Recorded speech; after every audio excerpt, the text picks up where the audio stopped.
Right, good God, let's eat!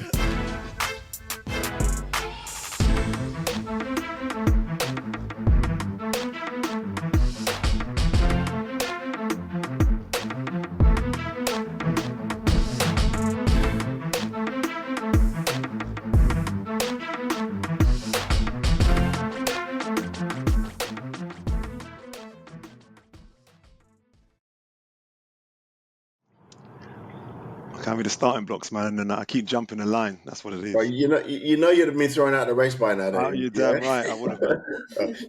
He's just so excited. Of course, man. Oh yes, and we have Jakki. Jackie! Hey, we've got Jakki in his house. We're in the car. No, we're in the house. How you doing, Jakki? Yeah, I'm good, thanks. How are you? Yeah, great, man. I'm good. I'm at home. We're all remote, doing this Ballaz In Da Middle podcast. So yeah, it is much appreciated that you all can be available for this, man, which is great. No doubt. Respect to that. Thank you. Yeah, definitely. Nice. So Roel, we're back in his house, man. You know, we're not in No Stars. We're being supported by Riverside, but it's been a while since we've done Riverside, but I know, man, it is what it is. And today, man, we have, I think this is the most amount of guests we've ever had in one go doing a podcast. So this might be a bit of a handful that we've got to deal with here, man. Yeah, no doubt, for sure. we have Jakki, we have Anna, and we have Yaz. They're all professional American football players, and they all play for the national team. They all play for their local teams as well. But I'd just like to say, welcome aboard to Ballaz In Da Middle. Thank you. To you guys. Yes. Thank you. To starting off, right, I want to start off by asking you ladies, it's clear you all like contact sport, but what made you all decide to pick American football, and not netball or female rugby? Why American football? And what we're going to do is we're going to go around the room. We're going to start with you, Yaz. Why American football? Do you know what? The answer is I actually don't know. It wasn't like I didn't go out of my way to choose it. So I've been playing basketball for years, because when you're tall, you tend to get pushed towards basketball. So I've been playing basketball for years, and then I was in my third year of uni, and our uni was quite small, and I'd been talking to a lot of the boys who were on the American football team, and they must have mentioned that they had trials coming up in September, and I obviously in the student union was talking the hardest, and I was like, I could come to trials and I'll absolutely beat all of you, no problem, I'll put all of you on the floor. And they were like, go on then. I was like, I will, no problem, not really taking it that seriously. And then basically they kind of forced me to show up to trials, and I got there, and I did all of these drills. I had no idea what I was doing. I did a couple of cone drills. I think I hit a bag a couple of times. I had no idea what I was doing, and I sort of put my thumbs up and left. And I was like, yeah, that was great. And then a couple of days later, I was in the SU, because that's the only place you go at uni. Sorry, what's the SU? Student union. Oh, student union. I worked there. So the head coach came and found me. And he was like, can I speak to you for a second? And he sat me down. He was like, well, we were looking at your trial footage, and you were actually quite good. I was like, oh, really? I had no idea what I was doing. And he was like, yeah, we'd really like for you to come and play with us. So I did. And then I was the first woman to play on their team, on the contact team, Chichester Spitfires. And then the rest was history. They sort of threw me in a game one time, and then the first game I ever played was against Brunel. I remember the game really vividly because they didn't have any lowers that would fit me, so I ended up in bright yellow lowers when everyone else was in black. And then when you say lowers, do you mean pants? Yeah. Okay. And everyone else was in black, and I was like, this is great, first game and we're in black. And then one of the Warriors girls was down at the Brunel game, so they got in contact with my uni, and then they came down to see me at uni, and the rest is history. I got it. Okay, I hear that. Right, Jakki, let's hear your narrative. So I think, well, my backstory kind of started that. So I'm a physiotherapist career-wise, and I got a job with the GB like therapist setup. It's kind of really good if you're going to work in a sport to understand the demands of that sport to get people back to playing. So it was just by chance that a friend that I used to go to uni with in the Northwest actually lived in the Northeast, and she already played. So it was just by chance I went down to Teesside Steelers, went to the first training session, and they were like, yep, great, come and play on Saturday in finals. And I was like, okay, don't really know what I'm doing. Same scenario. And they just were like, hit the person with the ball, and then on the other side of the ball, because I ended up playing both ways, stop the person from being hit. And then from there ended up kind of getting pulled from, I think it was Jim Messenger at the time, Yes, to go to GB, and then the rest kind of was history from there. Like sport-wise, before I'd always played like football, I played ice hockey, I'd played bits, but nothing to the same extent of playing American football. It just kind of fell into this situation. Right. Okay. So different narrative to Yaz completely. Okay. Anna, what you got? Yeah, it's funny that you mentioned netball and rugby because netball was my gateway sport. So like when I was in year 6 at school, my PE teacher after school was like, "You're coming to netball. Like you've had PE today, you've got your kit, so you stay. Just call your parents and you stay in." So that's how I got into sport. Full stop. Got to university and I was just getting a little bit bored of netball. Just the kind of culture, and it was just a little bit two-dimensional. So I trialed for the rugby team, and I very quickly went from playing like never playing to playing for the second team at Loughborough Uni, and then captaining that team, and then I headed on to the first team, and then from there I actually played for Premiership rugby. So I played for Loughborough Lightning, so did a little bit of like semi-pro rugby there. I just kept getting injured, and I was so sick of getting injured. So it was time for a little bit of a change. And I had a friend up in Leeds who was like, had already been banging the drum so long about come to football, like you'll love football, and they really wanted me because obviously, you know, tall, big, athletic. And I went along, and yeah, the rest is history. Like I just fell in love with it. What challenges did you come across? So we're going to start with you, Anna, on this one. So what challenges did you come across when you first started playing the game, you know, and as time moved on, how did those challenges like disappear? I mean, was it like learning the strategy of the game? Was it your feet technique? Was it strength? What area really did you struggle with at first? I would say it was the playbook. So I went into offense. I started as a tight end. The main difference is like the sports that I've come from. It's very much like, you know, pass ball, hit person, repeat. Whereas American football is so much more mental. So that's where it really took some time to learn. And honestly, like I'm still learning. Like this is my 3rd season. So I'm still, you know, trying to understand defense, what they're doing, and you know, and how that obviously then would impact my play as, you know, an offensive player. But I would definitely say, you know, having a playbook, and it's almost like playing chess. And I'm not going to lie, I'm awful at chess to the point where I still don't know how to play chess. So I would say that's been my biggest challenge. But I don't think you ever stop learning. So, but yeah, I'm very much at the start of that journey. Okay, that's cool. Thanks, Anne. Jakki. I think mine was probably like understanding how everything carries over to itself. So, for example, the playbook into footwork into kind of actually unfolding that across the line. So obviously we all play offensive line. I primarily have played guard, now play a bit of centre, and just understand, like, it took a little bit of time for footwork and the concepts of certain plays, so like outside zone, for example, for those concepts to kind of click into my brain as to why we were running the way we were running and what we were trying to achieve. That's my favourite blocking scheme right there. That's my favourite blocking scheme. It is mine as well. Woo! That and a pull, that and a pull all day long. So once I kind of got that, once that clicked into my brain, then I was like, okay, this makes sense. So hence, me and Yaz play next to each other primarily, and our footwork is almost identical. Our gaps are exactly the same, and it just then became a bit of a dream. Like, it just works very well. And then that then made sense to me for the playbook. But without that little click, it took a long time to be like, I don't really understand why this footwork's even relevant. But here we are, yeah. Yeah, I mean, the way I like to explain that about with regards to zone blocking is like line dancing, man. You have Yeah. people doing exactly the same sort of thing, going to the second level at a certain time. When it's done right, as a running Beautiful. back, it looks Beautiful. Yeah. beautiful. I get it. It does. So I often Yaz, freeze frame some of oh, mine in Yaz's and send them over to her and be like, look at how beautiful this looks. I can't, this is crazy. I can't believe this. So Yaz, Yes. let me hear you. What's your version?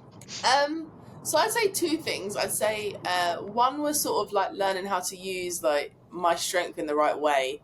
I'm sure a lot of girls in American football will tell you the same thing. I've always been like the biggest in my class, the tallest one, like, and you spend your whole life, especially when you're younger, being told, be gentle, be careful, they're smaller than you, don't hit them, be careful, you're being too rough.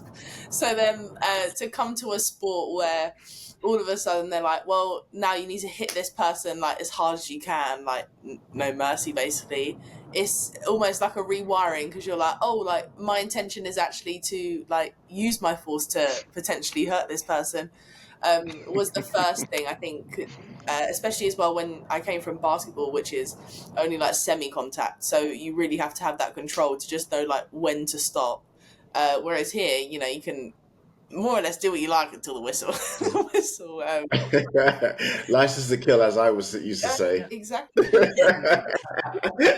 And then the second one would definitely, I'd agree with the girls, is just the footwork, the technique. I think it's a sport where the more you watch it as well as play it, the more you understand it. So when I joined, I won't lie to you, I had no concept of American football at all. I didn't watch it. My husband, who was my boyfriend at the time, did. He watches all the American sports, so he would watch it. He knew this team, that team, the other team, this play, this best player, that best player, and I just had no concept of it at all. And I think when you join a sport with no concept and all of a sudden you're on the line with four other people who are like, it's just left, and you're like, I don't know what left is. Like, why am I stepping left? I think that's the hardest thing. Like Anna said, it is such a mental game in all ways. Like, it's where's your foot going, where's your hand placement, where are you aiming to be, like how quickly do you need to get there, like, you know, you have the leverage on that person, are you going to be able to be quick enough to get there? If you're pulling, where's the first place you're looking, because you don't just hit when you pull, you have to look where you're going first. And I think just learning how to balance all of that and then still try and be physical at the end of it was probably the most challenging side of it. Okay, I really love your candid answers, because you break it down. Because you guys are so candid, you're breaking it down so simply, but it's hitting home. It really is understandable with regards to what you're talking about. And the reason I'm saying that, and I'm kind of like in awe in your answers, because I'm going to say it, man. You don't even hear fellas saying this stuff. They wouldn't say that. They just wouldn't say they don't know where they're going or they don't understand their steps. It'll be like, yeah, right, sort of thing. And they'll just keep trying until they get it right. Yeah, you know they won't hold up to it. Yeah, for sure. But yeah, Ro, just before you ask your question, yes, I just want to say belated congratulations to you getting married. I'm sure, I think I saw it on Facebook. Oh, thank you. Yeah, so congratulations to you. Cheers. Go for it, V. No, I was going, because obviously you'll play offense. Yeah. No one don't want the dark side. What made you chose that position? Was it something you wanted to do, or you got thrown on, onto offense? Jakki. No, so I initially started as D-line. So when I'd kind of gone from the finals for T-side, it was to go to GB as D-line. Yeah. And I literally must have been there for less than half a camp and was poached straight over to the O-line. So I didn't really get a say in it. And at the time, I didn't understand why I was being moved from D-line to O-line. And I was a little bit fuming about it, because to me, in my head, D-line was just hit and smash. And that sounded great to me. The thought of having to be like almost kind of slow down a little bit and having to think, and didn't understand the game at all, like Yaz, hadn't watched it, didn't have a clue about the sport, so trying to then understand the concept of a playbook and then having to do all of that, to me sounded boring. Yeah. Now I feel completely different about it. And I love love a little road trip to the D-line when I play at club. But for the rest of it, on the most part, I do enjoy playing O-line, especially if I get to go on a little adventure. Okay. Anna? So when I went down to my rookie days, at least Chargers where I started, we had like loads of different sections. So, different drills specific to different positions. And at the end of like the couple of rookie sessions, the head coach at the time was like, "You're a tight end." Because I had the hands and I had the speed, but then I was also like, it's surprising how fast I can move for someone my size. And that's just kind of where I started. So I've switched to line this season, but my tight end days aren't over. But yeah, that's just how I got into offense. And you, yes? It varies depending on sort of like where I am. So I am mostly O-line. I was actually originally like Jakki back in the days when we used to do Diamond League, and I got my first invitation to GB in the 2018 European cycle. I was actually there for D-line, and Okay. I only played D-line. I didn't play offensive line there. And then I think I had about 2 camps maybe at D-line before I was moved over to offensive line at GB. And then and that was after uni. So I played the whole of uni at O-line. I went to Diamond League, got moved to the D-line, got scouted for GB for the D-line, and then got moved back to O-line. And then at club, I dabble. And then here I've been lucky enough to dabble as well. So I'm mostly O-line, unless they turn around and they go, "We need someone else off the edge," and then they drag me off. So at Pittsburgh here away, I played my first defensive snaps for DC Divas. At Warriors, I dabble. It depends on what Coach Tom wants me to do. He's the D-line coach. He'll usually just literally get my shoulder and just go, "Here, this is who you're going to hit," and then just sort of push me onto the field. And then at GB, I'm solely O-line. I'm yet to make my debut, but watch this space. Do you prefer O? All of you? Do you prefer O? Depends on the day and the opposition. If you're having a bad day, you want to play on defense. If you're having a good day, you want to play on O. Bad day, defense. Depends who you're playing. Yes. Okay, gotcha. Then I want to play D. Okay. That's fair enough. Right, so Yas touched on GB, and it's something that we really want to talk about because, we followed the GB national team. You guys are silver medalists, man, in IFAF World Championships.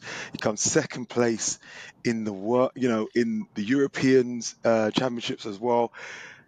Respect to that. But Bo? So Bo, she's made a statement on one of our podcasts about the women's GB national team is the most successful national program ever.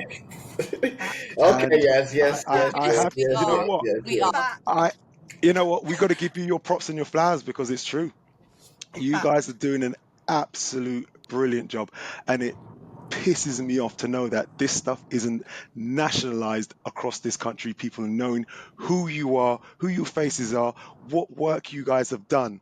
You guys, from my recollection, you guys were playing sevens, and then when you guys went to 11s. the World Championships, I think at that point, that's when you started playing 11s, and to get to the finals is absolutely just mind-blowing. And then 2 years later, you guys get to the European finals, and then, so you get to the finals again. So you guys are obviously doing something right, okay? And I've had conversations with the men's national team. I've had conversations with the under-19s national team, and one thing that stands out to me is this specific question that seems a bit hush hush, and no one really has the answer around it. And I want to know this with the women's American football national team, right? How does GB support impact players that cannot afford to play? There are, the national team, the men's national team, we know that they have to pay to play. right? And you have players, and this was happening with when me and Rowell were playing the national team way back when dinosaurs were in the stands. You know, if you couldn't like fund yourself, it would be a challenge for impact players to play. That was like 25 years ago, man, and that's happening today. Does this same problem impact women's American football? And I'll start off with you, Yaz. So it does, and it only gets more expensive as it goes on. Unfortunately, we're obviously still in the position where tackle in the UK is still recognised as amateur, which means it is really difficult to get funding from companies because we are essentially a hobby, and not everyone wants to support a hobby.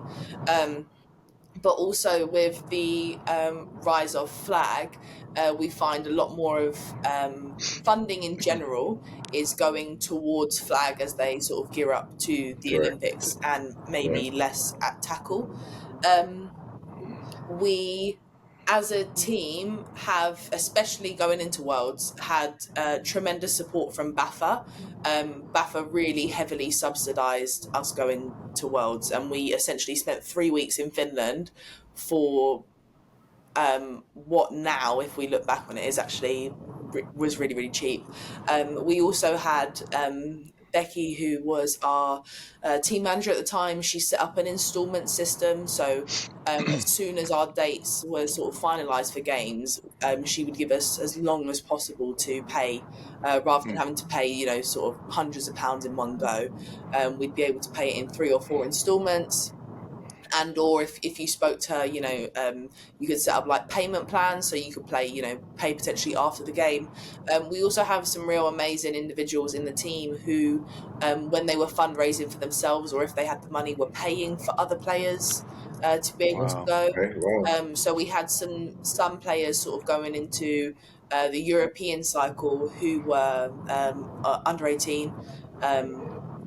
Because we started, some of the players that we recruited post Worlds were really young, and we had some of the older players in the team who were sort of like basically giving them money to do so and be a part of, which is really Respect for good. that. We try, I guess the hardest thing about it is flying abroad.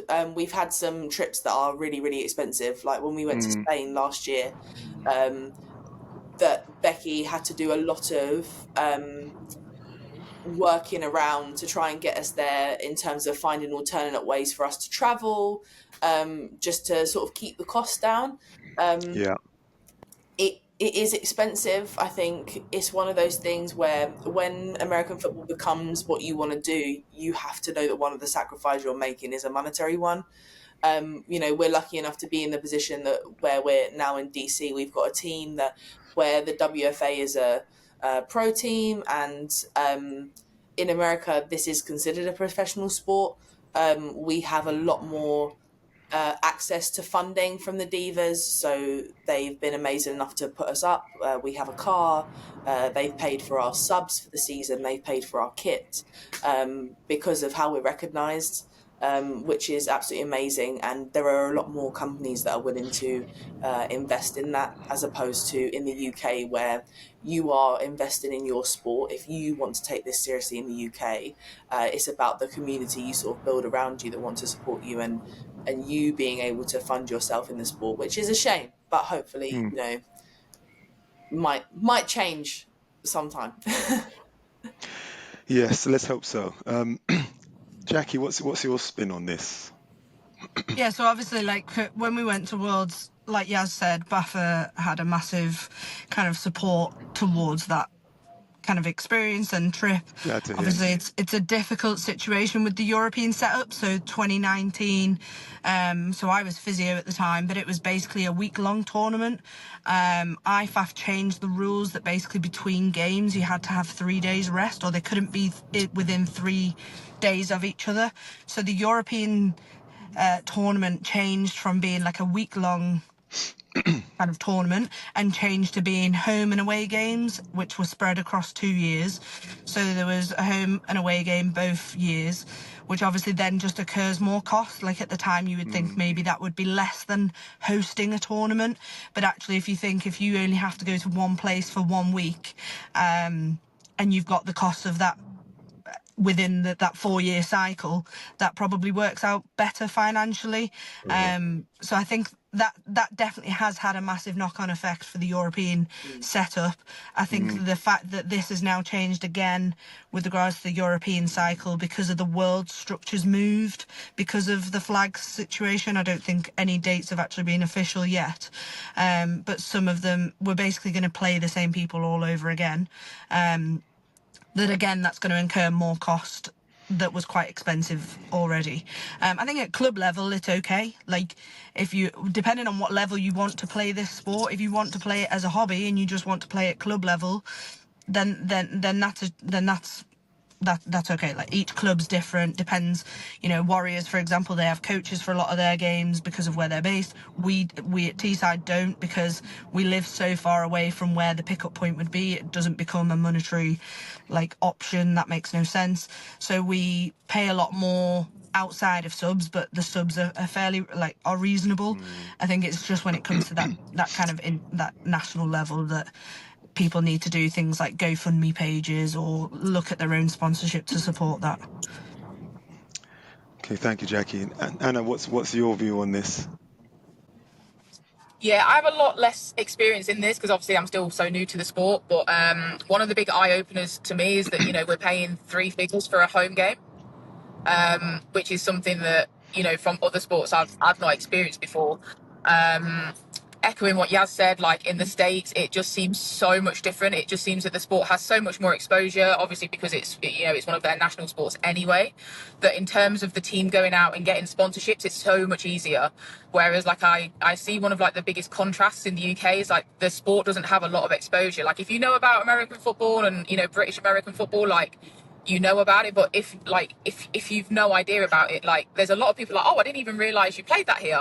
So I think it's then really difficult to bring businesses on board because what exposure, what can we give back. So in terms of growing the sport going forward, that's probably the thing that needs to be top of the conversation. How can we give back to sponsors so that we can attract sponsors? So yeah, that's all I have on that. No, thank you, because we just listen to what you're saying, that bit about you go to someone down the street and you say to them, we play American football in this country, and they're like, well, really? Sort of thing, and no one doesn't know that. That hurts, man. It hurts to hear that because we hear that, we know that, but it's still out there. And I will always point the fingers around this to the fact that it hasn't been marketed. It hasn't been marketed correctly across this country for years, and it needs to. Yeah. Going to give you a stat here. There's 8 million people that have leaned into American football in 2024. Yeah. May that be they bought some paraphernalia from W.H. Smith, or they went to a game, or 8 million people. So that straight away we've got an audience. We just need to find a way to position that audience to British American football. Yeah, and for those that are watching this podcast, you know who I'm talking to. This is what we need to do. We need to invest into this so we can advertise British American football to the British American football community, to the UK. That's what we need to do, and it's really frustrating for someone who's been in the game, who's sacrificed 20 to 25 years of his life playing amateur, semi-pro, and pro football, to knowing today, okay, we have one of the pillars of British American football standing second in the world, second in Europe, and still we're hearing now that you still have to go and fund yourselves to play for the national team. That absolutely pisses me off. I'm sorry, it actually does, because what do we need to do in order for any one of the pillars, may it be men's, may it be women's, may it be wheelchair, women's is the most successful pillar right now. What do you need to do to get the funding to move yourselves forward to the top? You guys are at that glass ceiling at the moment. You're just one rung away.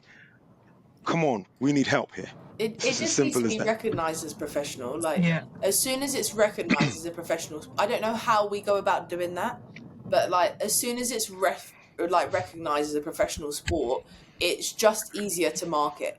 It is so hard to talk to a company and they're like, "What sport do you do?" And they're like, "American football." And they turn around and hit you with the, "Oh, we didn't know that exists in the UK," and then they follow Hmm. it up with the, "Oh, but it's not on like the recognized list," and you're like, "Oh Panel. yeah, it's amateur, we have to fund ourselves." And then they're like, "Oh no, what you really need is a millionaire to turn around and be like, hey, look, I'm gonna invest in you because I don't have anywhere to spend my millions. You're a great Hmm. program, I'm a silent investor, here's a milli, off you go."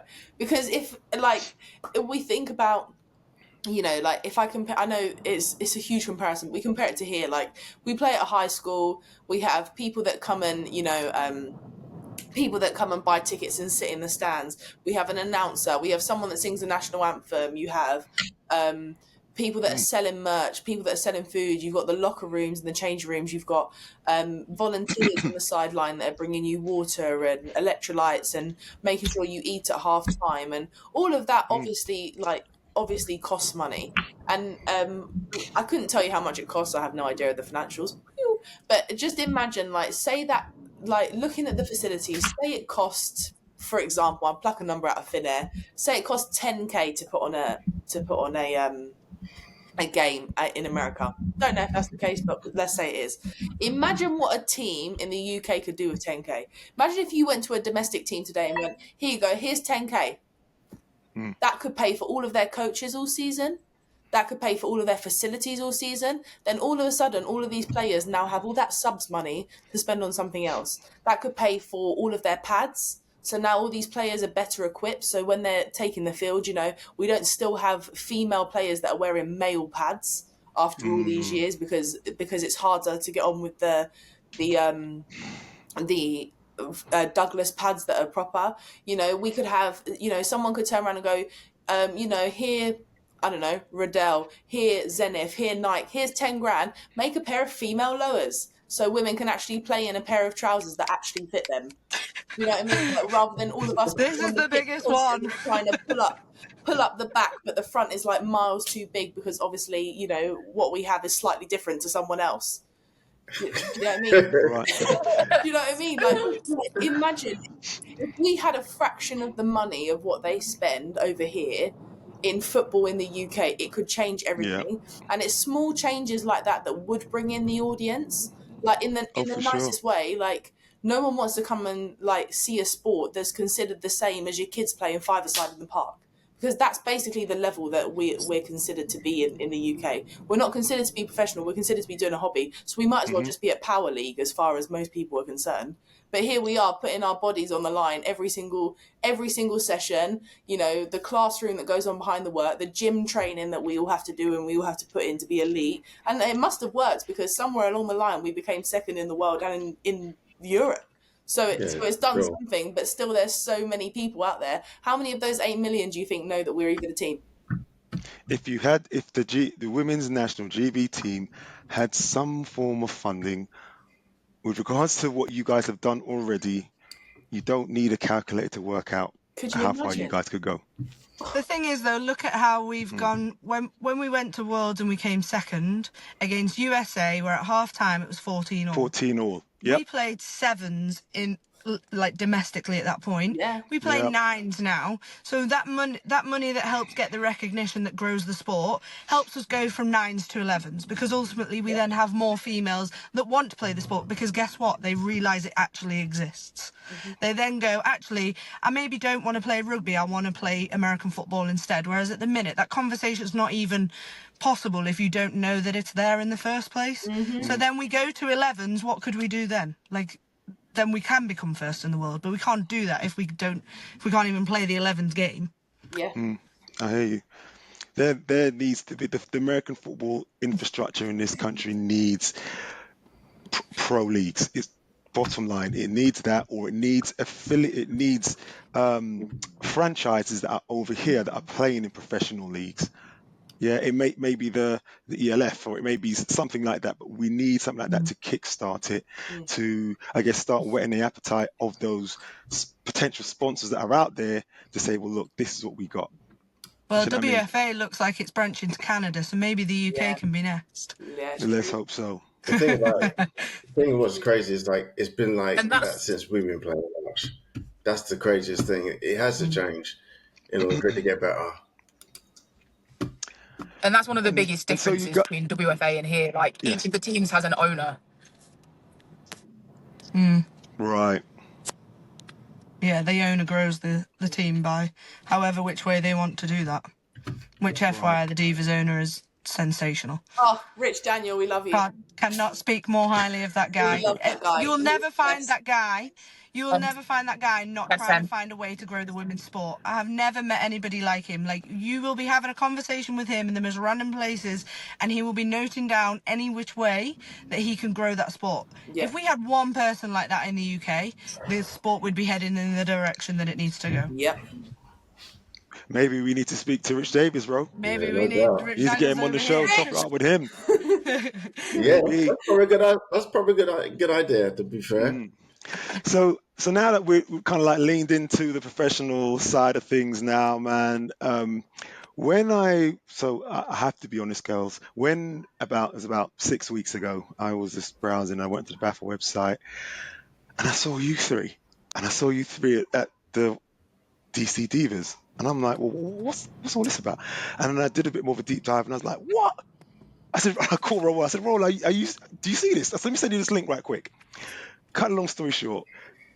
First question: are you three the first women European. to be playing professional American football? British women? No. No.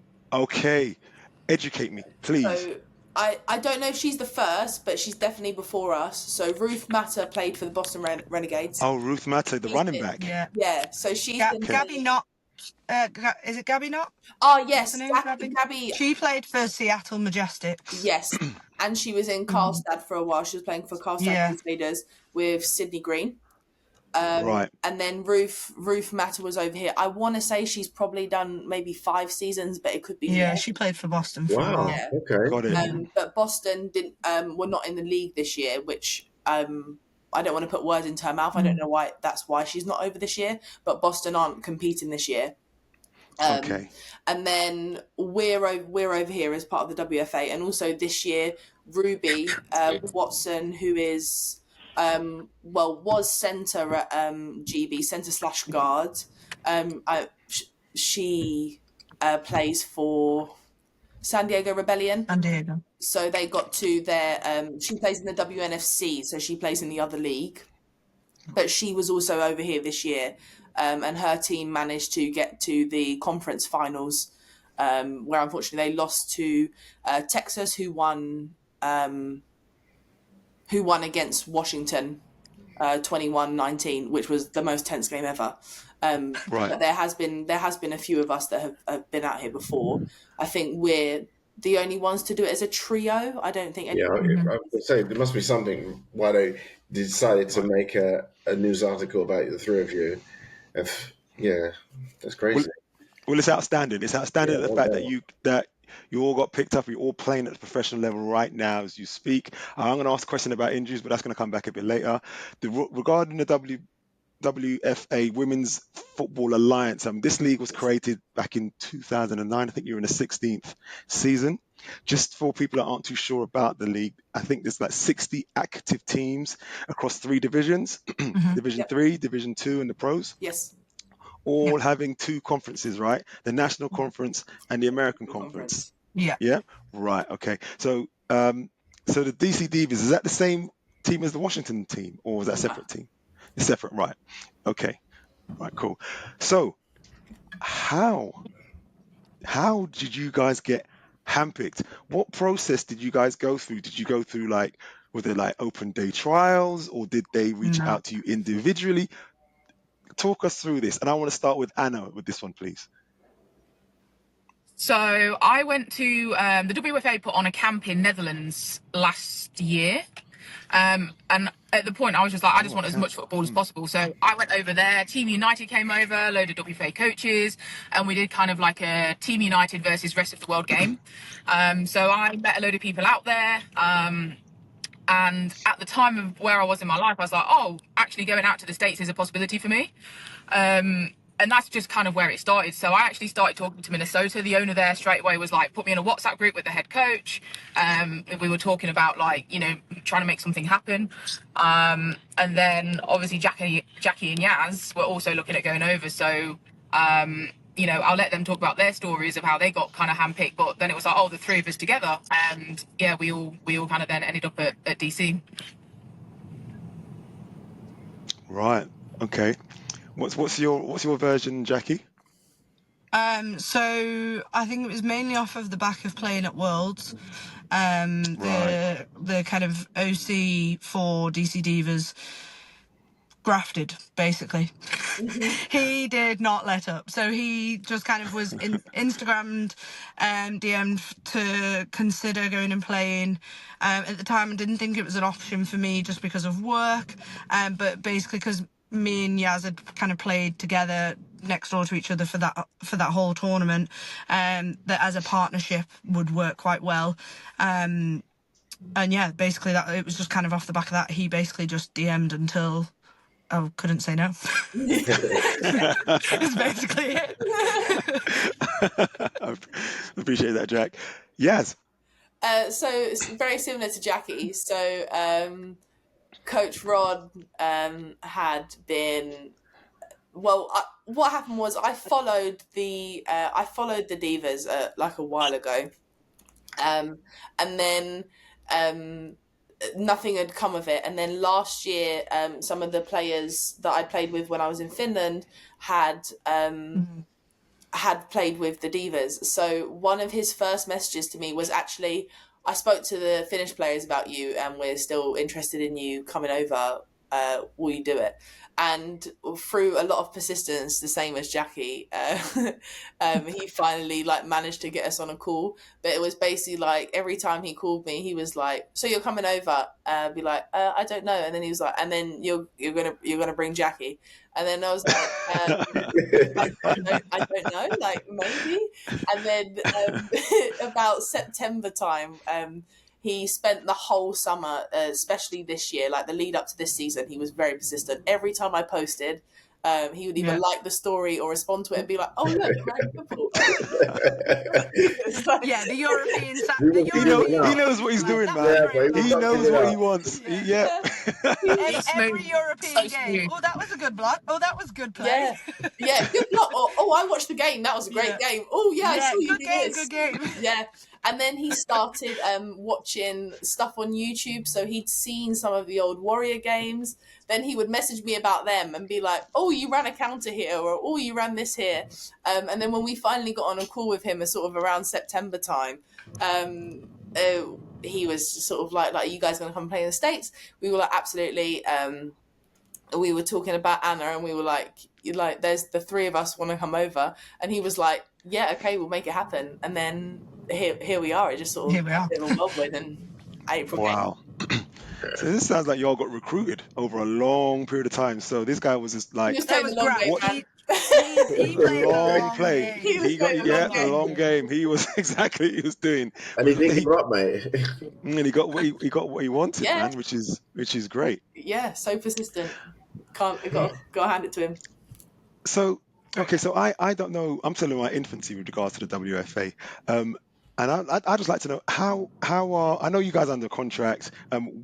When do your contracts like finish? Because I'm assuming does it cross over with BAFA stuff or no?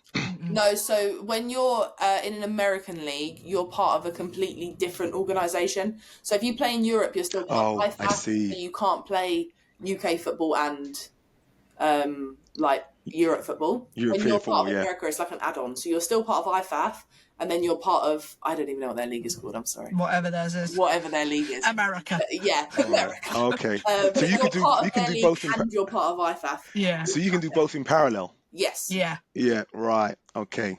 So we can play both. So that's why Jakki and Anna are able to go home. If they had any home team games that they wanted to play, they could still play there and then still be eligible to come back out to the US and play if they want to. Right. Okay. So is there any sorry, Roman, I know you want to come in. He's done the But are sit there any forward. You can see that he's going to say something. but are there any like within the contract and any clauses that aren't the Divas worried that you might get injured playing in the UK, and if you get injured in the UK it impacts the Divas?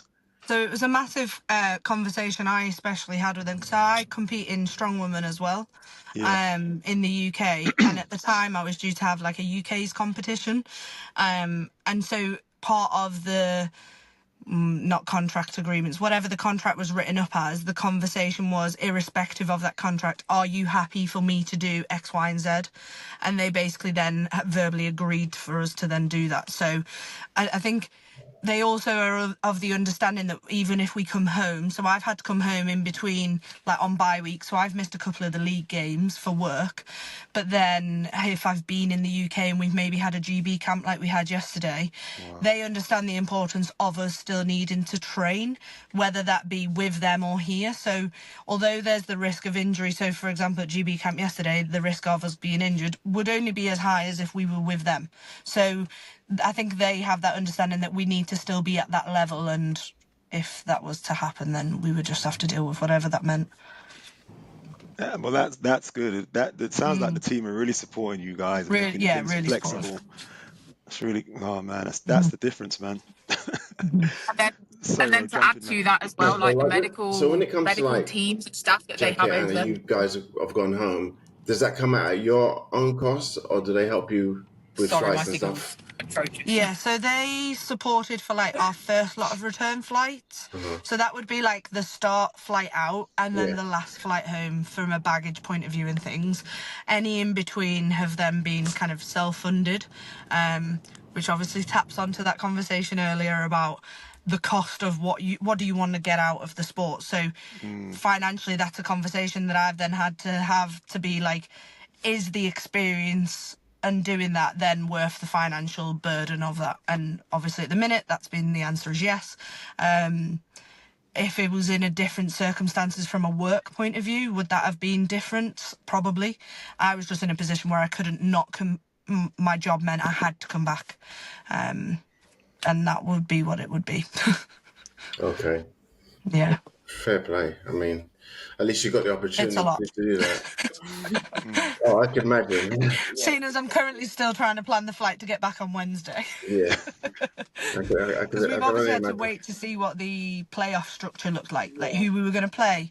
So I haven't been able to book the return flight until we knew whether we were going to be home, whether we were going to be away, whether that was going to be across the conference. So because this year they've had 3 teams drop out of the conference that we're in, there's a wild card, which is from the other conference, which could have meant that we were travelling all the way to Cali. Yeah. It could have meant that we were going down, could have been anywhere.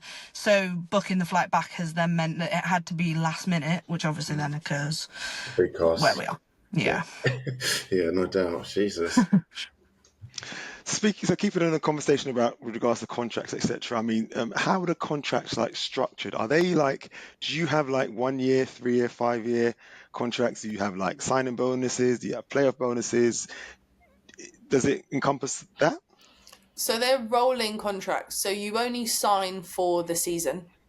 Okay. But if we wanted to pick up and come back next year, unless we wanted to change any of the terms of our contract next year would still be same. valid. Unless we wanted to change anything. So if we turn around and we were like, I don't know, I only want to be there from April till May rather than April till like July, August, that would change terms of the contract, so you'd sign a new one. But otherwise, if we wanted to come back next year, we'd be able to do so under the same contract. It still covers us for the team being liable for things like our flights to get us to and from, sorting us out accommodation, transport, stuff like that. This sounds really flexible, man. It's completely different to my day, boy. Yeah. Completely different to my day.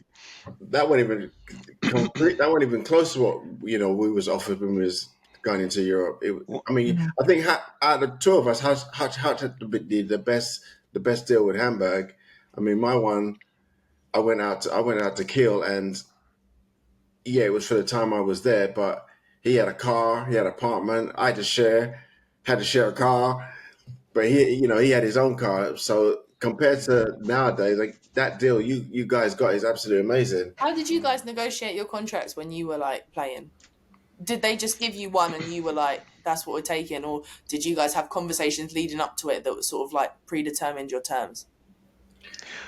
Do you Go want on, to go Raj, first? 'cause Oh, my one was pretty straightforward. To be fair, I just finished the NFL Europe season. I went over there, and it was at the back end, so it wasn't like I played there the whole season because their season already started. Yeah. So they just wanted us certain amount of players in there for impact players in for the season because they want to get to a playoff or they want to win a trophy.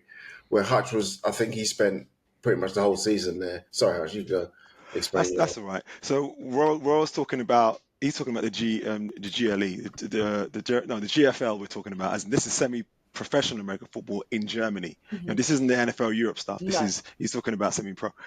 And for me, yeah, it was, they reached out to me. It just so happens that our OC at the London Olympians, he got signed for the head coach there.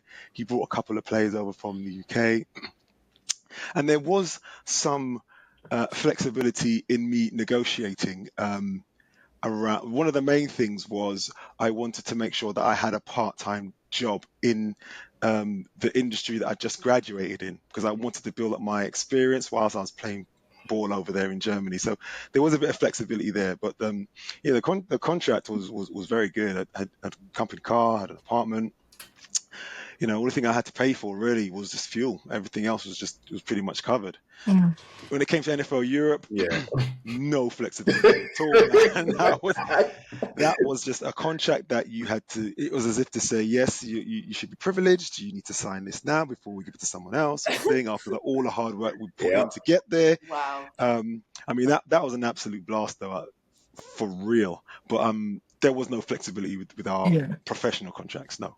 I on that one, it was, for me, I don't think I really cared because I just wanted to play. Yeah. So it was one of them ones. I was playing at the highest level I could play at, and I was playing year in year out, and it didn't bother me if it was for a small amount or big amount. I just wanted to play. I just wanted to make them know that European players know how to play the game. And that was the biggest thing for me. Is just I just wanted to play a game that I knew I was good at, and I wanted to show them that we were more than capable of playing. No, it doesn't matter. Even though our passports are different color, we knew how to play the game. Yeah. And every year, when the season was finished, we made sure that we got back into the gym, got back on the track, did everything it was possible to make sure when we walked into camp the next year, we was in the best shape and that's what we had to do day in, day out. And every time we went in there, we would outshine them when it came to that. But it was only years later that we understood certain things that we were talking, later on in this. But it was, Hutch spoke to you earlier about the playbook. That was my biggest thing. But when I look back at it later on in my career, it was the same playbook, but with different. They call it a different play, but it was the same. They're all the same thing. They just call things different. Yeah. And I just had to learn how to adapt that into my game. Oh, that's that. Oh, and that's that. Yeah. And then it all sunk in. Yeah. But no one don't tell you that. We had to work that out for ourselves. Yeah.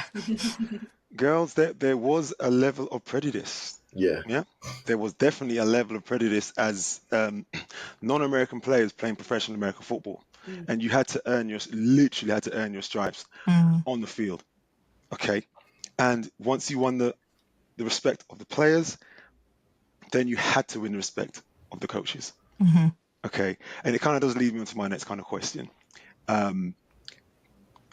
Do you guys feel that you're experiencing that yourselves? As in, when you guys signed for the Divas, you started to play for the Divas. Okay, let me just wind back a bit. When I first started playing pro football, it took me about a week it took me about, when this is someone who went into camp running a 4.5, my measurables were great, yeah, for my position back then. And it took me about a week to catch up to the speed of the game because the flow of the game was so much quicker. Reading the game, the pre-snap reads were so different. Yeah, it took me about a week to catch up. So in that period of time, that's where I felt that I was treated like a second class citizen, and that stuck. And for it to unstick took a while for me to do things. Have you guys had any experiences like that at the Divas? Let's start with you, Yaz, if you don't mind. At the Divas, no. They honestly, from the moment we got here, I think they were like maybe the first sort of day or so that you meet them, they're like, they play football in the UK, and you go, yeah, and they go, okay, and then that was basically it. We got on the field and we got nicknames like more or less straight away from them. They call us the Great Wall of Britain, and Nice. and That's not. they've been so great. Like from the moment we got there, they asked us that one question, and that was it. We were in. We picked up the playbook. We were, joining classrooms. We were playing with them. They were high-fiving us when we were doing great things. Like, we'd been there for years. Like, it doesn't feel like we are rookies to the team at all, and they've never done anything to, make us feel otherwise. I would say if it was when GB were playing against the US, I wouldn't say they necessarily were prejudiced in that sense, but we all know through that whole tournament, all those countries were looking at us like. And then all you gotta do is listen to the commentary. That tells you otherwise. And then we beat Canada, and then we nearly beat the US. So then, but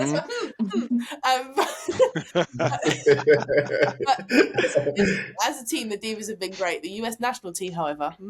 No, joking. Hey, Yaz, tell it like how it is, man. Tell it like how it is, man. You guys got juice. You do right now. So was that players and coaches treated you with respect? Yeah, like the coaches. They sort of do this thing where it's almost like you're in like an American like football series where they come up and they sort of like they coach you and they go, you need to do it like this, and then you do it and they go, yeah. That's kind of like what Coach Smart was like. He's one of the he'd be like, why are you doing that? And you'd say it, and then he'd be like, I want you to do it like this, and you'd be like, okay. We just have another laugh. Yeah, he's like, I don't like it, but if it works, fine. Yeah, I believe it. I was just going to ask. Like, if it doesn't work, he's like, as soon as it doesn't work, you're being benched. It's like, okay. Yeah. I was just going to ask you, Anna, as well. What's your opinion on my question? Did you hear all my questions? Yeah. What's your opinion?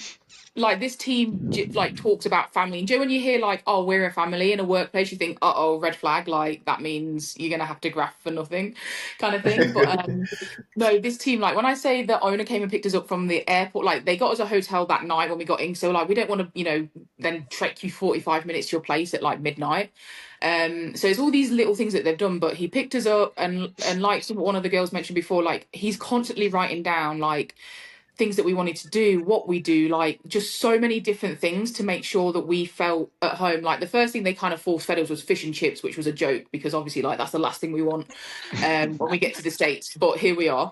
But yeah, no, the team, the coaches, like every single person that day, because me and Jakki got there like a few days earlier than Yaz, like every single person on that field, be it a coach or a player, made a beeline to us, to hug us, to welcome us. Like literally nobody can do enough for us. Like it's been the most welcoming experience of any team I've ever played for. That makes a huge difference. It really does. Wild. Being felt like you're welcomed into the family, and trying to accommodate the food habits as regards to fish and chips, and just trying to do all those things. That is like night and day in comparison to our experience. But that's beautiful. There was a week where I was on my own, and Coach Ron came to me at training and was like, "Where's your bag?" And I was there, and he bought this carrier bag. It had like British crisps in there. It had hobnobs, like clotted cream, like loads of like British staples. He's like, here's a taste of home for you. It's Nice. just really all these little cute things. That is nice.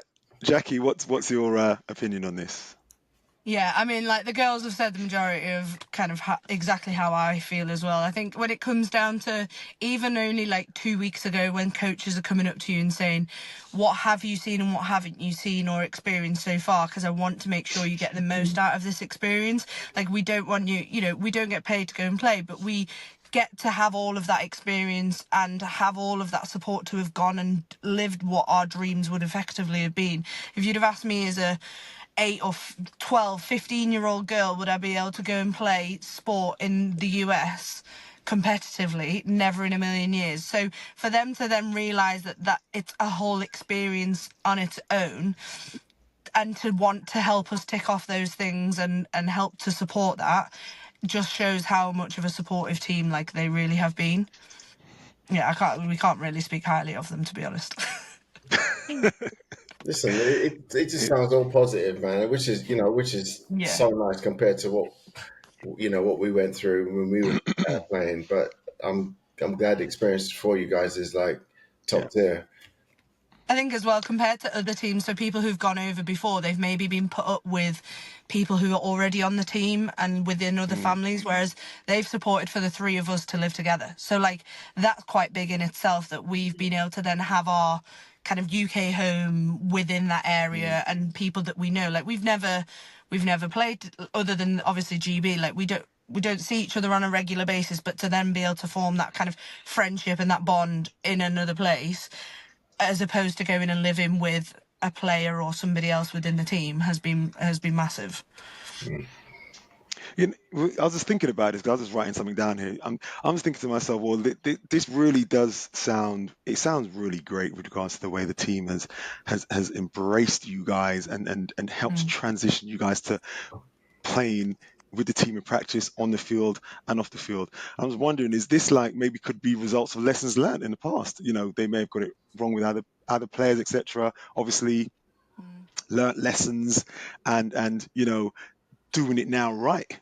Because it must be. I mean, what we all have in common here is that we're all British and we're all professional American football players here, or ex-professional football players. You guys are pro, and we all played professional football, and the journeys just sound different with regards to the way you guys have been treated, etc. And I'm glad, so glad for you guys that it's the way it is. I really am. But I do want to change because I've got so many questions for you. Level of play. Now, you guys are playing pro football. How does that differ to playing at the national level to then be playing at BAFA level? I'll start with you, Jakki, on this one. I think for me, it's different in a sense of domestically in the UK, I feel like I'd got to the ceiling of where, like, what I was getting out of it. Like, I changed position all last season. I played fullback because I just got a bit bored of playing O-line. It's You very played much fullback last okay. season for a good little run around. Just because it's very same domestically at nines. Like, Yeah. for the O-line especially. So it just, I don't know. And then I think as well, because the growth of the game, like, we've obviously had issues with the like north-south, then becoming a national league. It's took a while for there to be competitive games domestically. And so you Right. often found you were playing the same teams over and over again, and you weren't really getting anything out of it. Now, obviously, the structure has become national, yes, incurring more travel and whatever else, but I think that's helping the growth of the game. We just need more teams and it to be bigger and more numbers, but that's one part. I think comparative to GB, I would probably say it's quite similar in a sense of like the intensity and the level that we train at. Right. I think positionally can be a bit varied, so it's probably quite similar for us, but I think their kind of athletes of kind of receivers and DBs can vary, especially like I think you can see more higher end athletes in those positions as opposed to O-line. I think is quite similar, and D-line is quite similar to what we do at national. Would probably be my take on that. Okay. Anna. Yeah, it's I would say the level, if domestically, like I think Jakki covered it quite well. Like playing at 9s and 11s is a completely different game. In terms of like the things you can do from a line perspective, like a 3-man line versus a 5, you know what I mean? Like it's just not the same. I would say, yeah, the intensity of training and games over in the States is high. It's night and day in comparison to in comparison to the UK, because it is a pro league over there, and here it is still, like we've said, it's an expensive hobby. Some people are here just for a social, just they enjoy it, as opposed to wanting to progressively get better. But yeah, and then in terms of nationals, so I've only played one. I've only got one cap for GB so far. But I would say that it's I would say the level is quite similar. Like I'd say that the national is still a higher level, but it's the best thing about over in the States is like our sessions are like our trainings are 2 hour long. We're doing conditioning before and after training. So it's actually put us in a much better position. Like me and Jakki were saying, when we went to camp yesterday, we were not absolutely blowing out of our arses in that heat, in comparison to what we would have done before. So yeah, that's my take on that. Okay. Yes. I think the biggest thing you're met with is the longevity of players. So over here, players play for so much longer. It feels like a career in the UK could span anywhere between like 5 to 10 years. Whereas here, we're playing with people who have been playing for 25, 20 years, have gone away, had a family, come back, been better, maybe had another kid, come back, been better, left, joined another team. And I think over like all of the training and stuff, the one thing that hits you is the experience that some of these players have.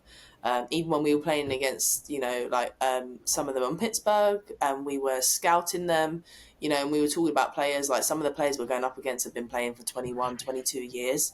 And I think that in itself is a battle, right? When you're playing with players that scheme well, you might be stronger than them, but they scheme well because they've been around the game for so long.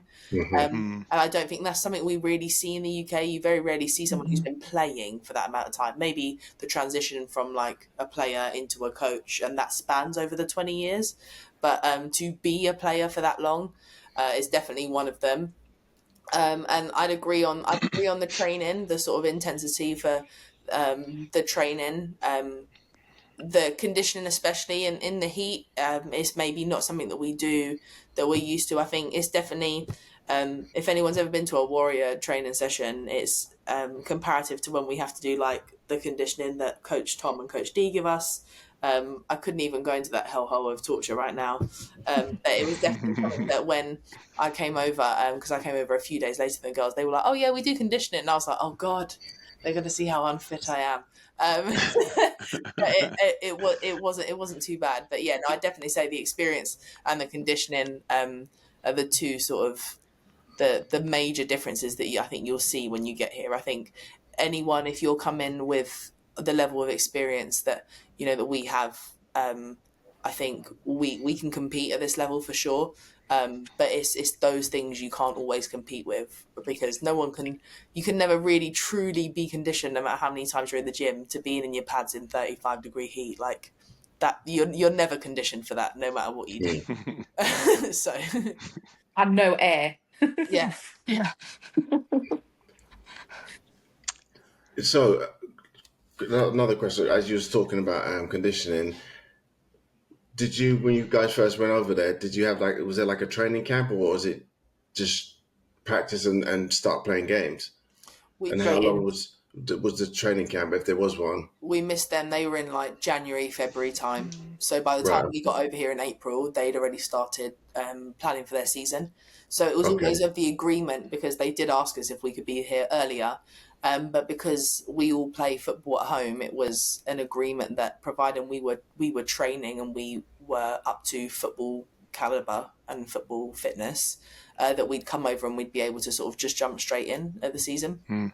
That was part of the agreement.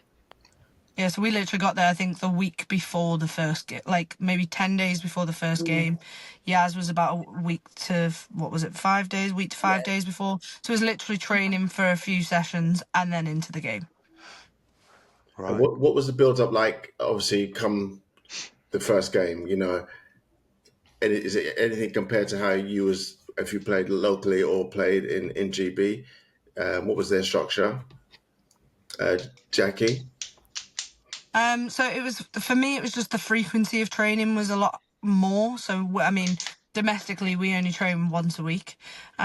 So we train Tuesday, Thursday, and then Saturday for DC. So there was that, and then there's also just like just a much more expectation for kind of film and playbook sessions. There's pretty much something every evening, whether it be training or playbook film review, which I think compared to the UK, it is still the UK, it's a hobby. So I go on a Thursday night and I might have classroom before a big game, but that's probably about it. And that's just from my domestic team. Obviously GB, once a month, we would then have a camp. We'd have a film session prior to that or after that, or both. But we certainly wouldn't have nearly every single day of the week being occupied by training, film, those sorts of things. So I think that's where that pro side really kind of rings true a lot more. And I think that's maybe something that isn't kind of appreciated enough from here to be like, oh, well, yeah, they're pro. Is it just that you train more? I don't think the understanding is there that these people play, like they have full-time jobs and then they do this every night. And that training session is probably 8 till 10, 10:30. And then the next day we have film too. Like it's a lot compared to here. Do you have like mandatory, like when we was playing, we had to obviously be in the gym. Is that something, that you guys have to do as well? If you're not doing any with the team, you have to go and do it by yourself. You guys. I think there's the expectation that people are training. I don't know if everybody does do that. I know because obviously we have the time while we're in DC that we'll train every day, but I don't know what other players, like I know a lot of players do try to train, but I don't know how many of them definitely It's written train. into our contract. Yeah, we have right. to. That you have to essentially be in like performance condition. It's written into our contract. That's good. And then I think that's why the conditioning is also so heavy at training, because I think they appreciate that, some of these girls are traveling 2 hours to get to training. Like it's a lot more of a commitment. And then, a lot of these girls have big girl jobs, or teacher jobs or jobs where there's a lot of, pressures and time sacrifices anyway. So I think that's why you probably see a lot more conditioning than, you would see in the UK as well. I was going to ask if they had other, if they had other jobs, but you guys are saying that they do. So, yeah, that's a massive commitment, especially if they got a big corporate job, and they're still putting in the time to keep themselves in shape. And another parameter as well that you think we haven't really talked about is family, and if they're a parent, if you are a parent, that responsibility coupled with the football, coupled with your career role as well, that's a lot. Which as a team, I think they do like tremendously well. So like game days, they have like what they would term as like a nursery in a sense. They'll have volunteers that will come to almost kind of look after some of the players' kids. So they'll like make sure they're safe, keep them entertained while their mums are effectively playing. We don't have any sort of facility like that in the UK. That's not, there's not many women who have kids and then come back to play. And it's the choice of I play until I have a child and then that's me done. There's not many that return to the after. Whereas over there, it's like, it's the norm. If anything, like they just do it. Difference between it being a national sport and an amateur sport, I guess. So what's the average age on your team or across the league? Do you know at all? I'd say probably mid-30s. Must be easily. I mean, we have people who are younger, and then there's somebody who's 52. Yeah. Wow. Whoa. And she's still a baller. And she's a starting linebacker who's absolutely What position does this lady play? Linebacker. Wow. And she is elite. She's so good and hilarious. It's giving me goosebumps. What's her name? What's her name? Benita. Right. What number does she wear? 40. Oh, I don't know. Yeah. Listen, respect to her. I'm telling you. Yeah, she's 44. I was right. Number 4. I wish I could have played. I think I would have still been playing if my body allowed me.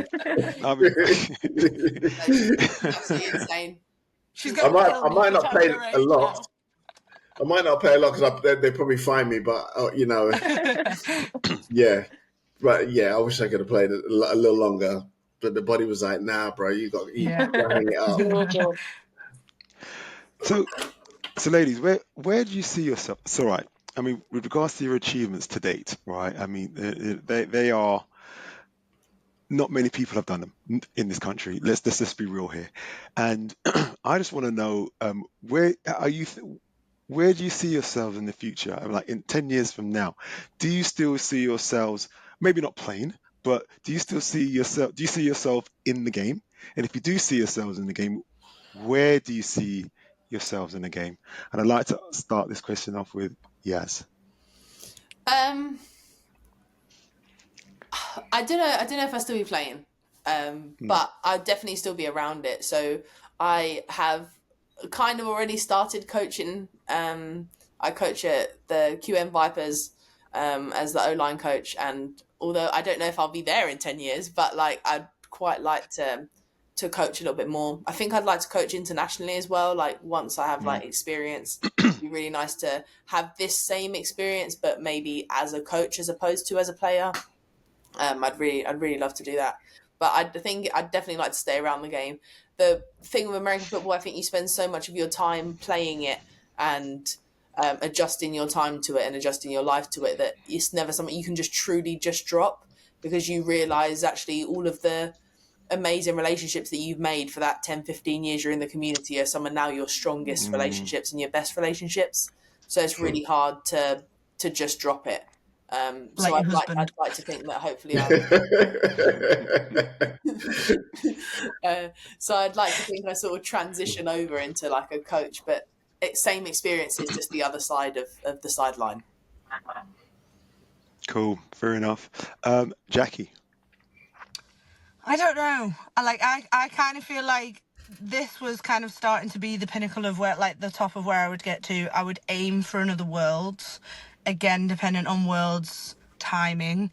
I've had a lot of significant injuries in the last 4 years, to say the least. I've actually only actually fully finished one full season, so, and that was last year. So I don't know. I think I started playing football and quite quickly stopped playing football because of an injury and put my career first. Then Connor, who is Bo's other half, who we've mentioned previously, he got in my ear at Euros and just said, well, you gave up and you would have been here.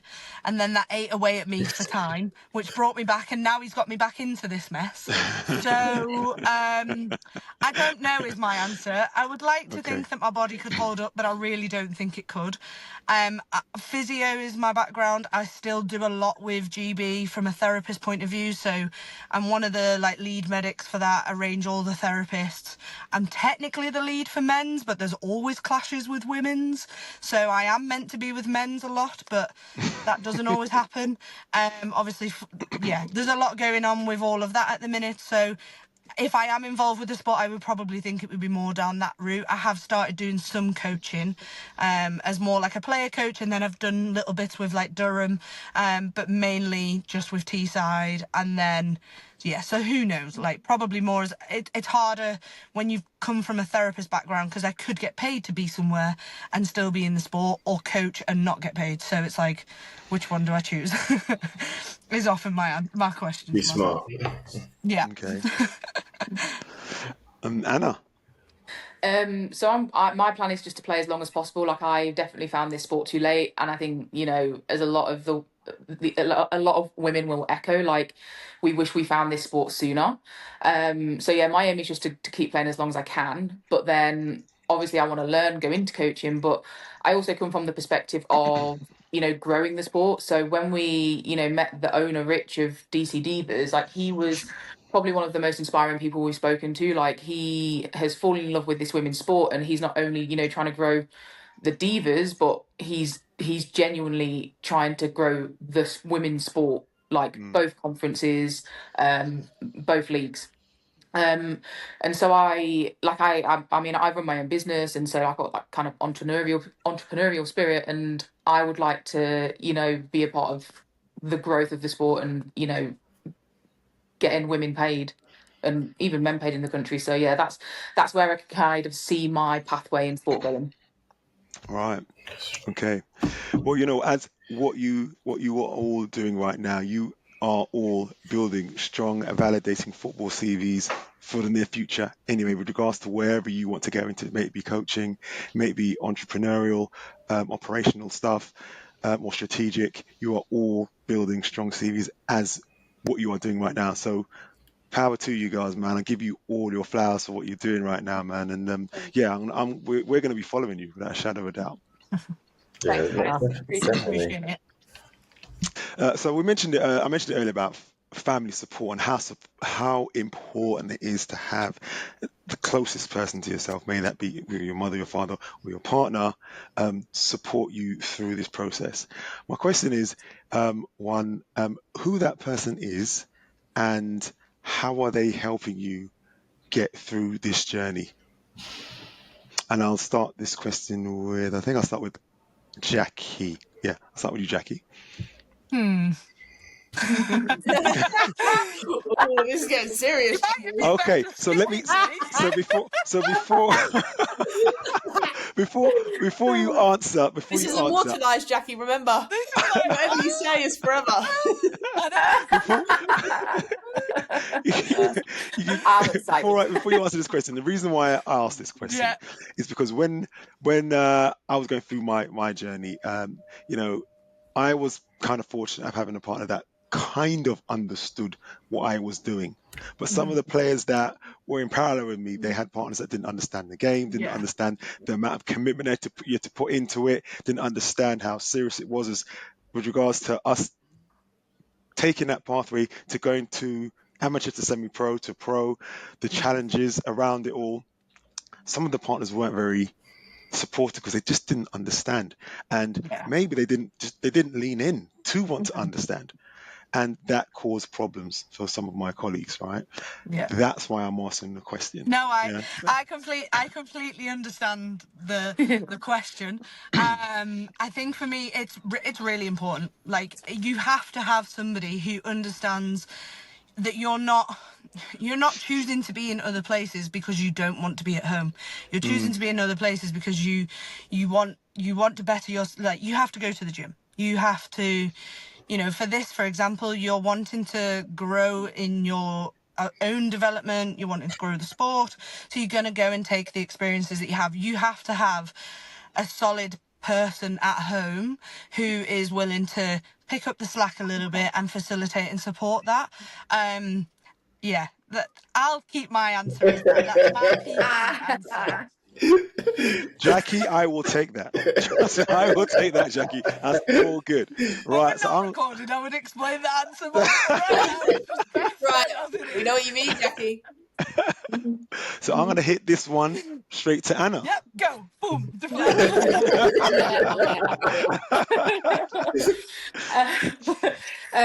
So I guess I've actually got a different perspective, right? Because I've been in this sport when I had a partner that was not overly I wouldn't say not supportive, but just didn't get it, to a partner that has been through it.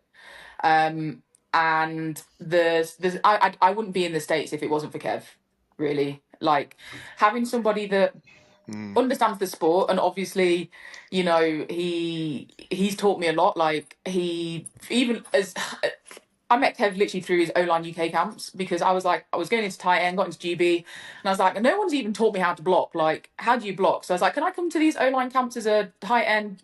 So, like, even just from, you know, these camps and these sessions, like, he's always been so super supportive. Will come to any game he can, has been over to the States, you know, supporting Divas and you know, myself and, you know, Jakki and Yaz. And then, like, the stark contrast of my ex, like, couldn't even, you know, come to a game because he's like, oh, I just thought it was a bit of fun. So, like, seeing the difference, like, when I was looking at going to the WFA camp, it would be a case of, why are you going there? Why are you always out? Why are you, you know, and, you know, echoing what Jakki said, like, why are you always out and not spending time with me? It's like, it's not because I don't want to spend time with you, it's because I want to play the sport that I've got this love and passion for. But yeah, the importance of someone understanding, because if you're away and someone is, you know, like on your back all the time, like, oh, you're always away. Like, you can never just enjoy the experience that you're in. Mm. Whereas, like, I've been able to go over to the States and just fully enjoy everything without stressing it or having any anxiety about, you know, things back at home. So yeah, it is so important to have someone that's supportive. And something like that will impact your game, and which they would never understand. You know, you got something on your mind that, from back home. That's going to play with you on the field, and you can't afford. You got to have all your scruples on when you're playing that game. Yeah, massively so. Massively so. Okay, thanks, Anna. Yes. So I have two like that I'd say are sort of like. So the first one obviously has to be my husband. Like, even silly things. So to be out here, I quit my job. Yeah. I'd already had a sabbatical before when I went to Finland. I went to my boss and I was like, just so you know, I'm planning on going to America to go and play. It would be great if you give me the sabbatical, but I appreciate if you can't, but because I'm going to quit. And I don't actually think he thought I was serious, because at the time I was still injured and I was still on crutches. So I was sitting in his office like, yeah, I'm in 5 months, I'm going to go to the US and play sports. And he was like, okay. And then I quit. So my husband is not only my biggest supporter in the sense that he has followed me around the world to play. He's been to every Euros game. He came to Worlds. He comes to all of my Warriors games. We played together at Hearts. We both stopped playing last season, but for the last 5 years, like, we played together. So he's been to every single one of my games. He came out here and he watched me play 2 games. Like, he is by far like my biggest supporter. Like, if it wasn't for him, I would not be able to do anything that I do. He holds down the fort. He pays all the bills. He looks after our house. Admittedly, he had to call the fire brigade because he thought he left the gas on and then thought the house had a gas leak, so had to call the fire brigade. That was great. Like, without like his support, I wouldn't be able to do it. Like, it says a lot when you have someone that is just like, you go and do what you're doing, and I'll stay here and make sure that when you come back, you still have like a home to come to, and I'll support you and I'll do what I have to do. And then obviously the second one has to be my mum. Like, my mum is like the absolute best. She, anything she could do to like make sure that I am where I want to be, she will do it twofold, whether that's monetarily, support, whether that's like 2 a.m, I'm like, I don't know why, I just feel like I need to cry. And she's like, all right. Between like my husband and my mum, like, the reason I can gallivant the way I do is because that they are at home always willing to support me and be in my corner and fly the flag and watch the games. And my mum, bless her, has only really started to understand like American football in the last sort of 2 years or so. But it's always great like, after a game when she calls me, because she stays up and watches them. And she calls me and she's like, oh, I saw when this person caught the ball, and oh, they were running for the ball. Hearing her, like, her little commentaries when she's watched the game. But yeah, no, like, it's having like people that support you is what it's all about. I've been really lucky that throughout my journey I've had like those 2 people as constants that have just like allowed me to do that. I think this sport is a sacrifice in so many ways. Like, there are so many date nights you don't get to do. There's so many things you can't afford because you've just spent another £300 on this piece of kit or on this fixture. There are so many times when there was one point in my summer last year where both me and my husband were on crutches. So like, literally, we couldn't move, we couldn't drive, like we couldn't do anything. And even that in itself is like, you both play a sport where there's risks, where there'll be times when you're literally just sat on the sofa for weeks because there is nothing else you could do, or you're having to crawl up the stairs because you can't walk and you need to go to the toilet. Like, it's ridiculous. But like, it's all about those people at home that support you and somehow still love you even though you do this. So it all sounds like you all have a support network, and that's what it sounds like in some form or shape, and it really helps having that to underpin you to get to where you want to get to and for you to do what you want to do. It really does make a difference, and I'm hoping I'm hoping that you guys can continue to have that support to do what you're trying to do and to get to the goals that you guys want to reach, because it makes a huge difference having that support network there. I know that. Yeah, you guys were lucky. Uh-oh, that sounds bitter. There's a story there. I'm going to rephrase that. I wouldn't say you are lucky because you have that, but I guess I didn't give that. When I was playing, I didn't give anyone a choice. I just did it because that's something I wanted to do. That's me. Did I ask the question? I probably didn't. Obviously, I understand now how important it is, but I didn't give the person the chance to even. I said I'm going to do this, and I went and did it. Which you guys have, you've got a chance to make the right decision. I didn't give that person a chance. I just did what I wanted to do, and it wasn't the right thing to do. But obviously, you live and learn.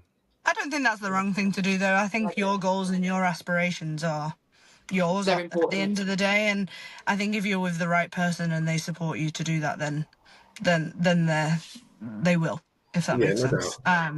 Yeah, because I think Well said.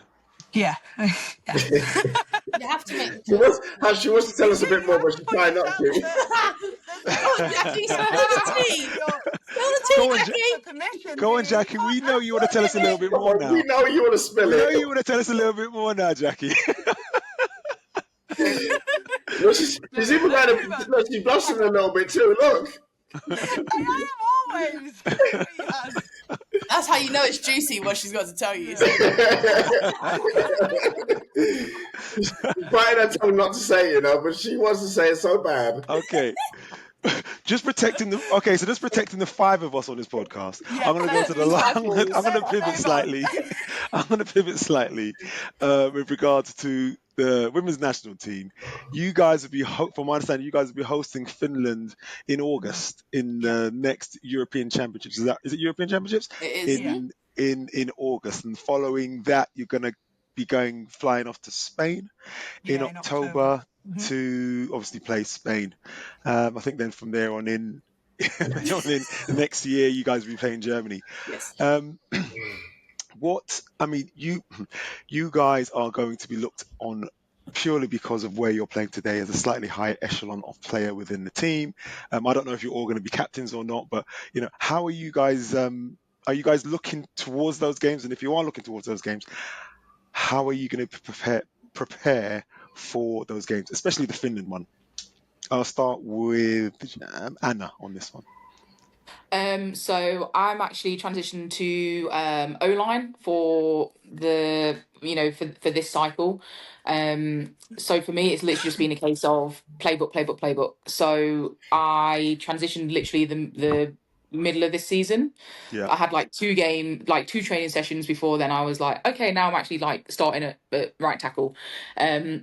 So for me, it's just literally deepening my understanding of the game, what defenses are doing, like I was saying earlier, all those kind of mental challenges. So yeah, for me, it's understanding what this play is, what the aim is, and then, the rules, what it looks like versus different fronts. So that's very much what it is for me. Okay. Thank you. Yes. Well, 2 games in this cycle have got to be revenge games, right? We lost narrowly to Germany. We lost to Spain in what was an atrocious game. I couldn't even go into the politics of that stadium, how the team behaved. That's not our team. Yes, why not, man? We got time. Team. They were, when I say Spain was the most atrocious game.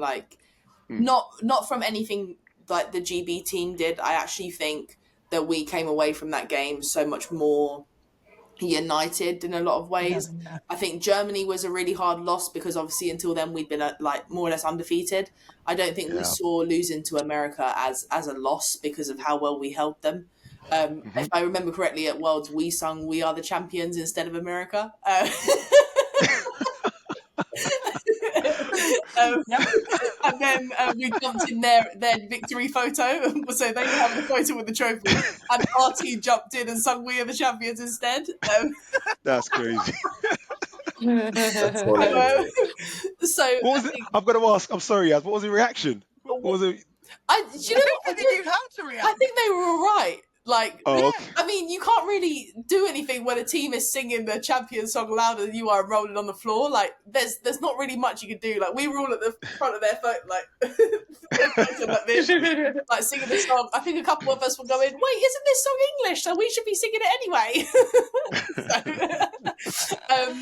so yeah, it was.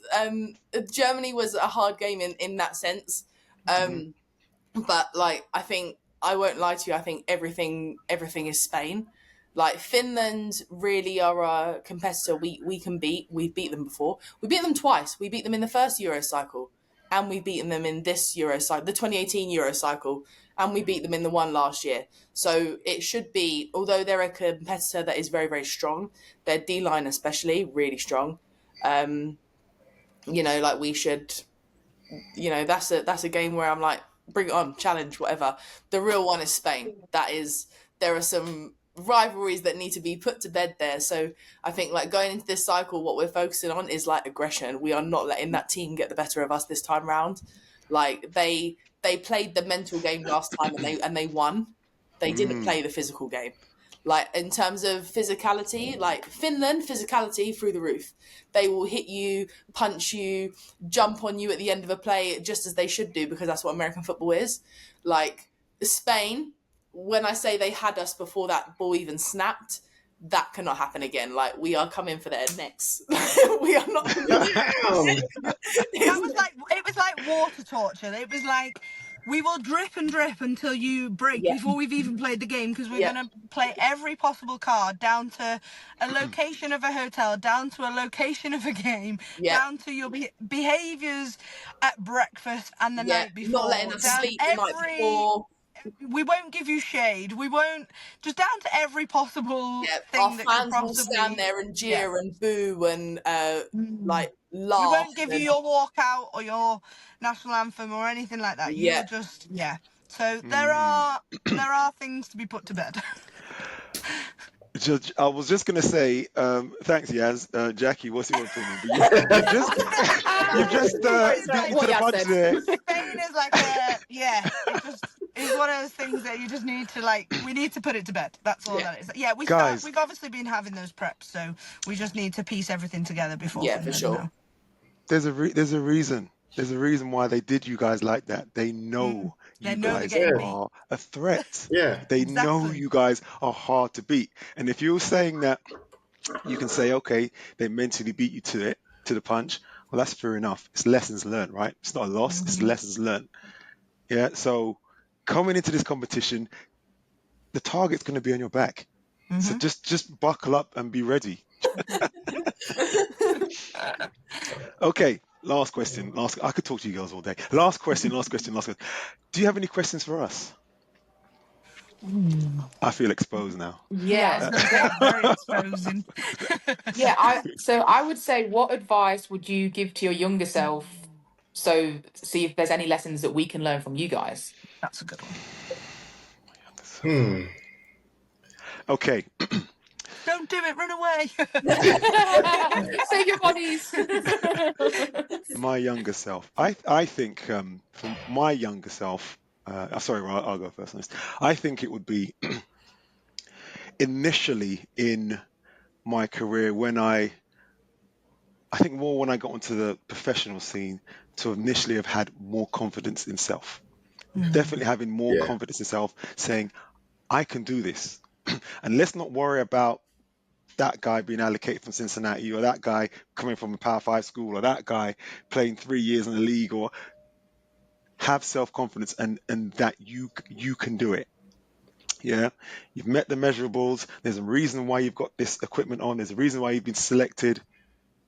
Have confidence to say, well, there's no one on the face of this earth that can do this role better than me. That is why I'm here, and that is what I'm going to do. Play after play after play, and make your plays, every play, like it's your last play. That's what I would say. Yeah, I think I'll agree with you on that one, Hutch. I think that was my biggest downfall. Was we went into camp in the best shape of our lives. I knew I was physically always in shape. It was just I didn't, I guess, respect myself enough to give the opportunity to learn the playbook.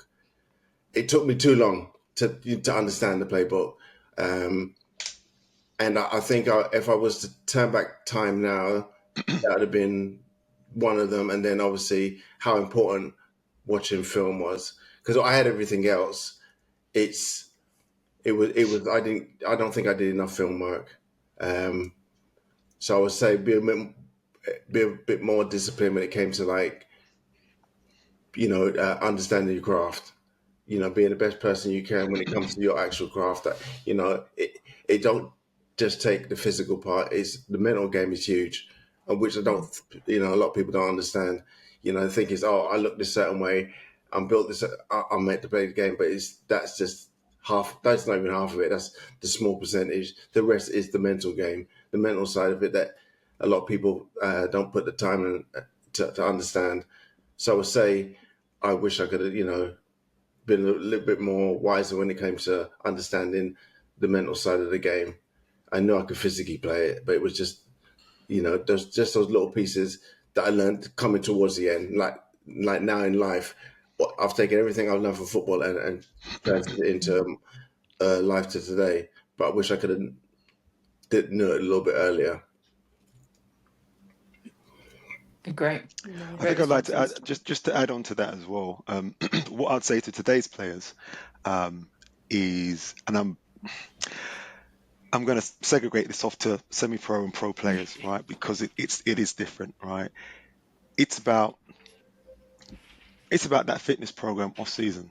It's about having a program to keep yourself in shape off season, and going towards to camp all your season, getting yourself ready for that, because it's just one thing less that you have to worry about come game day. Mm-hmm. When you are in shape on game day and you're flying around the field, it's just one less thing to worry about. Then can I reach that I know that 3-tech? Can I reach that pulling linebacker come around the corner? Can I get there? The answer to your question is yes. Now you know that you're physically ready and you can get into those spaces. It really is about dropping your shoulders and putting your mental game on and saying, well, right, this is how I'm going to do it. This is what I'm going to do to this person, yada, yada, yada. So I think the fitness side of it, your off-season program is so important. Yeah, no doubt. Agreed. All right, I got one for you. Okay. If you could narrow down your whole career to one highlight, which highlight would you choose? What game? What play?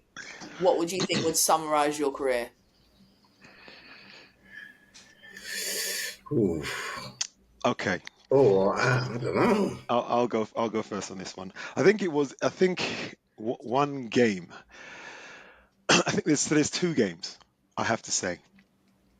The first game was for the London Olympians when we was in the Euro Bowl Championships, and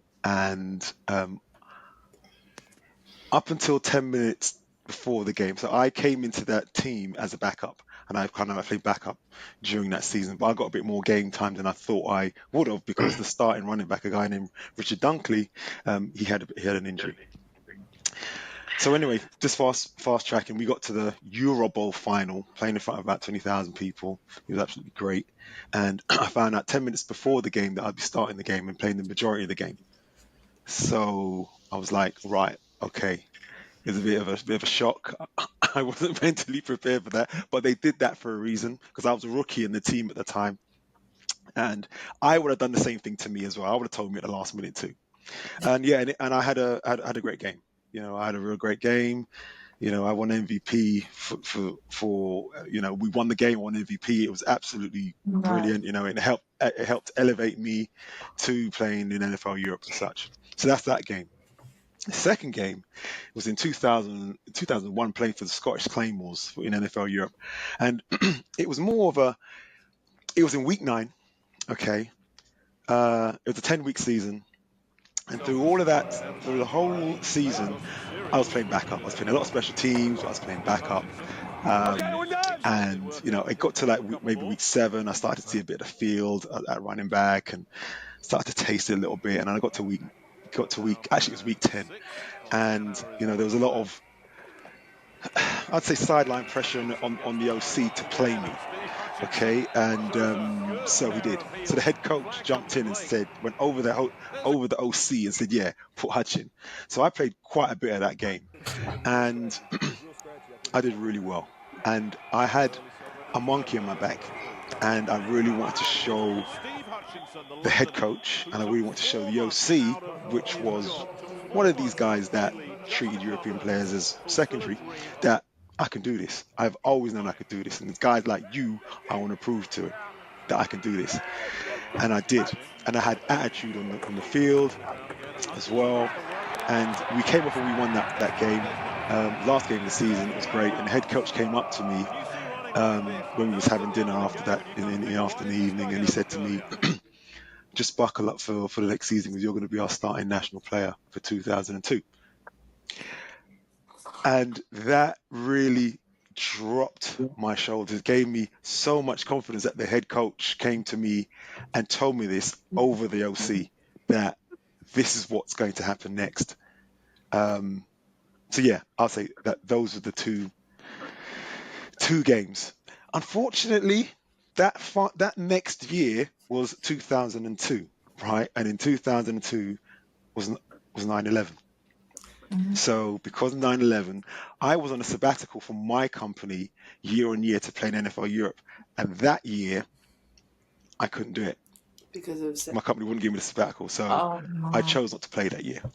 But anyway, those are the 2 games. I think my one was against Ryan Fire, and the Ryan Fire coach, Jeff Reinbold, mad respected. Mad respect for He that man, respected boy. all the international players. Mm. I was lined up on punt, and there were 2. They always double team me. Oh yeah. They double team me. So Jeff said to him, "Hey, don't get caught slipping. Don't treat him as a national." So what did they do? They treated me like I was a scrub, and I beat the both of them off the line. Went down.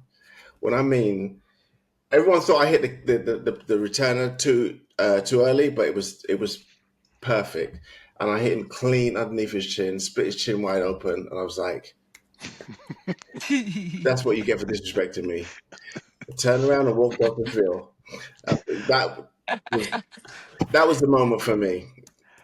I just sorry, Ro, I've got to say, I've got to add on to the back of this story. Roz played in NFL Europe 9 years back to back, and he was one of the most feared special team players Yeah, I can imagine in after seeing that. in NFL Yeah. Europe. All right, cheap In splitter. NFL Europe, yeah, because this guy was relentlessly ruthless, Now his and name there on the were. screen makes sense, you see. That's why he's knighted the hitting machine, right? Exactly. And there were special team coaches that used to game plan against this guy, game after game after game. So that's true. I mean, you Definitely. know what? To be fair, I think if we was probably 2 or 3 years younger, there's no reason why we wouldn't have had a chance to go to the next level. But obviously, our age played a massive part. I think if we was a couple of years younger, we could have definitely hooked on playing special teams, because we both were good at special teams. Mm. Because I knew that was the way to get to the league. Because at the end of the day, I would say the first team, the second team, they're going to play.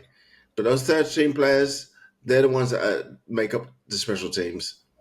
And if you could get on a special team, there's guys that stayed in the league for years just playing special teams. I'd have quite happily done that. But it wasn't meant to be. But I would, if I had to turn back the clock, I would never change any of it. I am who I am today just because of the experience I had. Mm. Agreed. I'd never change the what I went through in the path that I took.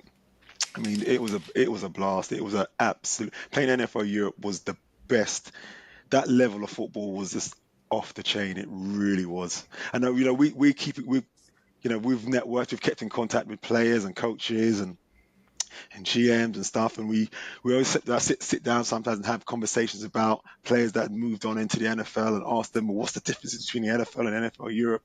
And there's so many different views. Like say, some guys say, oh, it's not, it's much quicker. Some guys say it's not as quick. It's the same. Some says, oh, it's the same speed, but it's just some players are slightly bigger. There's the defensive playbook is like 3 times as large in the NFL in comparison to NFL Europe. But yeah, I don't think I would have changed anything. No, not at all. It sounds iconic, man. Yeah. Pardon? It sounds Sorry? iconic. You know, it was. It definitely was. Especially now when I see it now, it's like if I watch any NFL, I'm like, oh, we should just turn back the clock and just wrap up again and go out there one more time. You want those guys like, I could have done that. It's so funny now because when we sit and watch the game now, we can see what play they're running. Yeah. Pre-snap reads, right? It's so like, oh, how did he miss that? That's how we're looking at it now. It's like you just see it so plain now. We're like straight armchair, like, oh my god, you serious? Why couldn't he see that? Yes. Right, ladies. We've actually hit 2 hours, and I can't see how we've been speaking for 2 hours. And I could do another 2 hours quick. easily. But we have to say thank you very much for being available. Oh no, thank you for having us, man. Thank you for having us. Thank you for thank you. agreeing to chop it up with us in Ballaz In The Middle. I can't wait to do the post production on this and get this out. There's lots of jokes and funny and serious parts to this podcast. And as soon as we are going to post this, we'll let you all know. All we ask is if you share it into your circles and spread the word of women's American football, because like I said, you guys are leading the way. And please keep up the good work and keep working hard and look after yourselves, because that's the only way you're going to play this game as long as you can. Cheers, appreciate you guys. Thank you so much for having us. No worries at all. Thank you. Take care, guys. Take care. Have a Thanks, guys. All right. All the best. Bye. Bye.